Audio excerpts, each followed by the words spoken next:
is Biafra Liberation Army Network coming to you again. Please do subscribe, like, share, and comment. This is like a breaking news.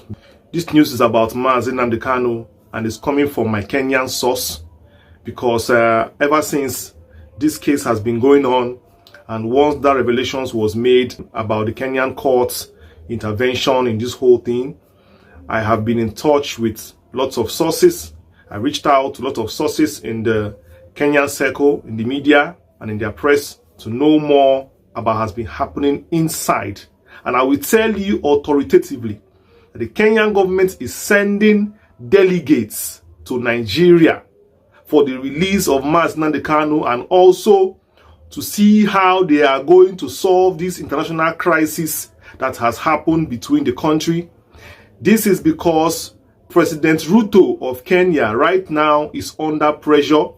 In fact, he is suffering the consequences of what Uhuru Kenyatta did, because now United Nations and international bodies have touched their searchlight on Kenya, because that was where the whole thing happened, for opening their country to such kidnap and criminal activity to allow Nigerian government to come to their country. So Kenya is really receiving a lot of flack and cane for this whole matter, and that is making President Ruto now to be under pressure. He's desperate, looking for how he's going to drag Nigeria into this whole matter. And also, he is sending a 5-man delegate.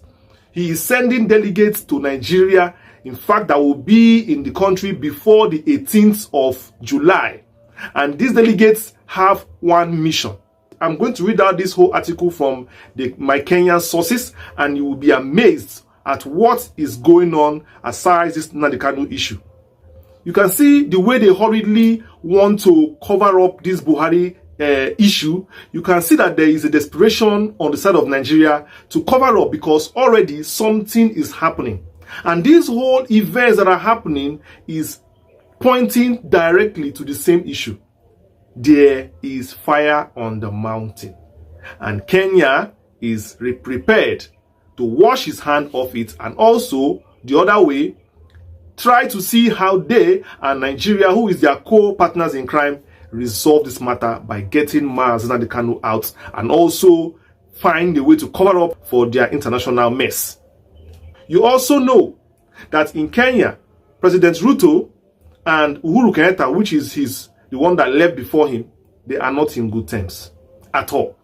And Ruto himself is trying to drag Kenyatta to come and face consequence for his action that he did, because Ruto is facing lots of protests in his country and is trying his best to stand firm, because his tenure is being dragged to the mud, and he also puts the whole blame on Uhuru Kenyatta. So this whole thing is a huge international politics and is unraveling lots of things, and United Nations is also there putting pressure, has given ultimatum to Kenya and Nigeria on Nnamdi Kanu's matter. And now the Kenyan government has decided to send delegates to put an end to Nnamdi Kanu's trial, and also to bring to justice Nigerian government to tell them what is going on ground right now.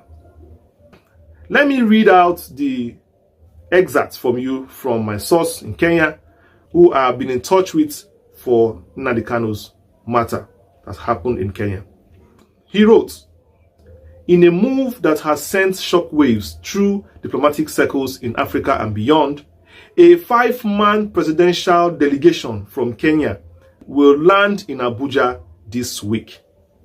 Their mission is clear, urgent, and politically explosive: to secure the release of Nnamdi Kanu before his court appearance on July 18th, 2025. Listen.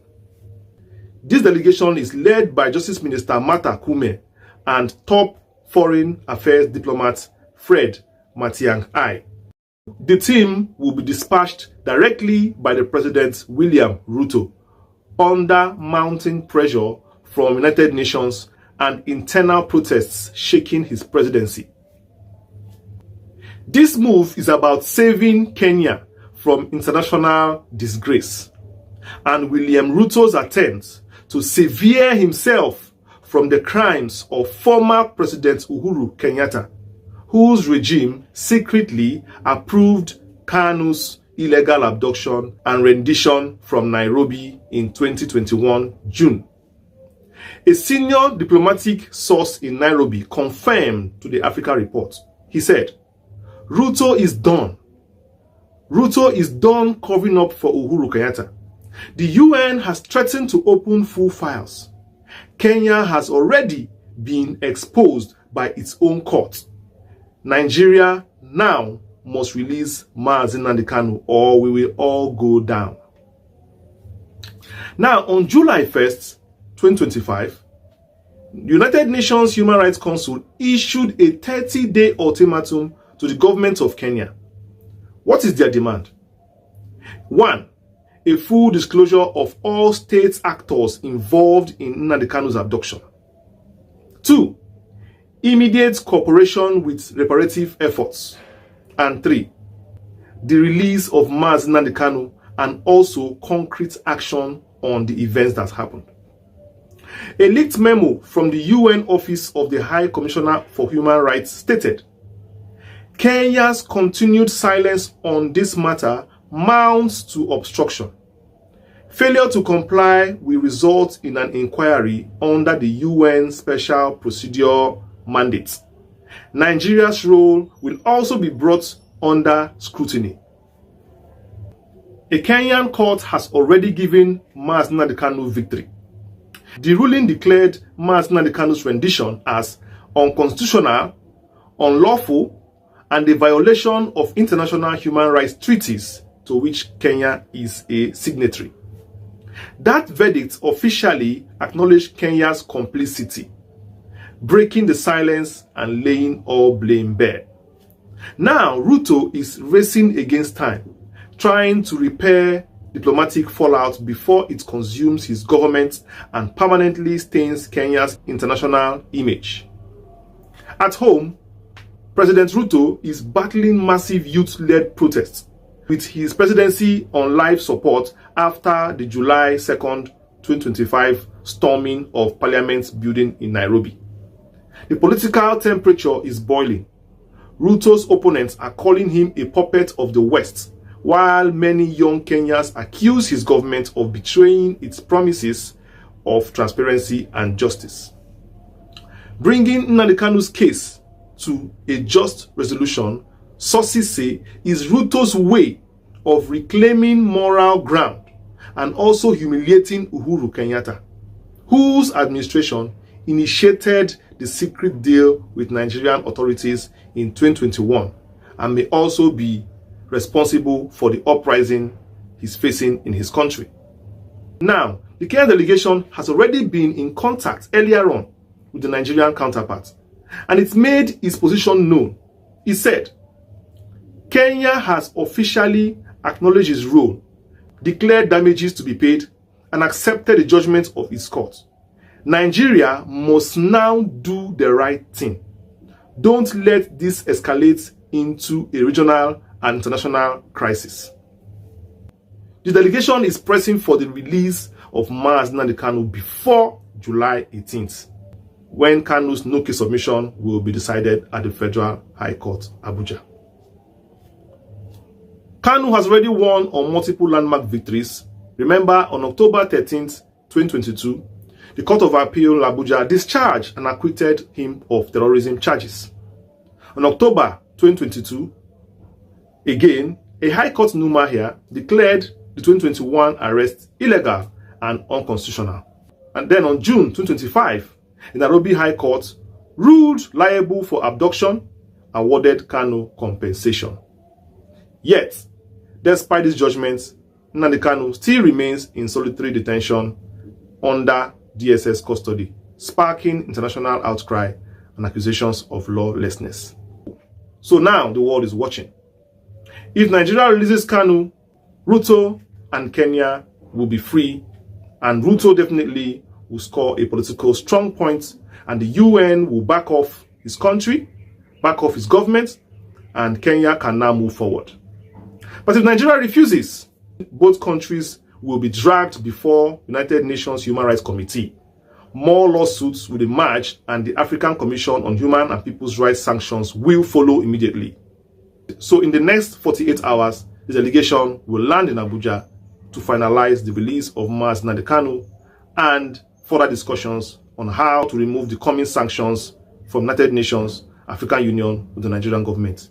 The two countries are partners in crime, and therefore they are partners in the way forward of whatever will happen to them. As you can see, the Kenyans are not happy at all. They are not playing this whole matter. They are taking it more serious than even Nigerian government, and that is why the president himself has made this move. They feel as if their country was exploited. They were used, they were defiled, by Nigerian government, of course, and there are billions of dollars and oil money they used to do this whole thing. And of course, they also blame Uhuru Kenyatta, the former president, for allowing this kind of mess to happen in the country. And Ruto himself, the current president, is willing to do anything, anything, to remove this load on his back. And even if it means dragging the former president Kenyatta to the mud, he will do it. And that is why he is arranging this whole thing, this whole delegation, to put an end to this matter. Because when the courts ruled in Kenya, he expected that the Nigerian government will immediately understand the writing on the wall and also repeat the same within 24 hours. And that was why I said here that Motosho need to call an emergency session, because the Kenyan court there is like the Kenyan government is sending a signal to Nigeria. Look, this matter is getting out of hand. We have ended it in our country. End it in your own country so that this whole mess will end.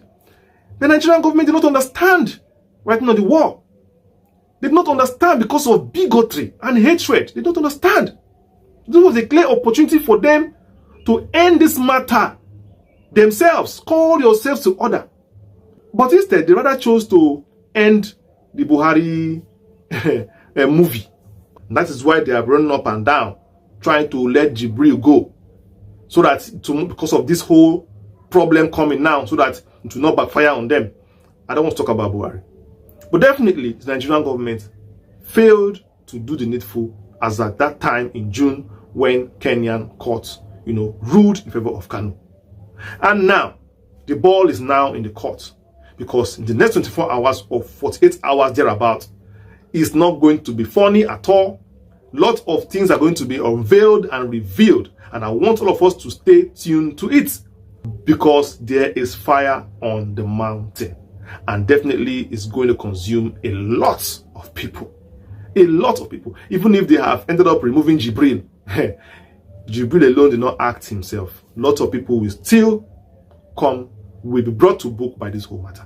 And of course, they think that by removing Jibril, that it will stop the efforts being, or slow the efforts being made already by the Kenyan government. But already, the Kenyan government have already sent a delegation already. I'm sure they might even be in Abuja as we speak right now, and they are going to do everything possible to make sure that Kanu comes out, and also this whole matter will be addressed and the proper thing is done.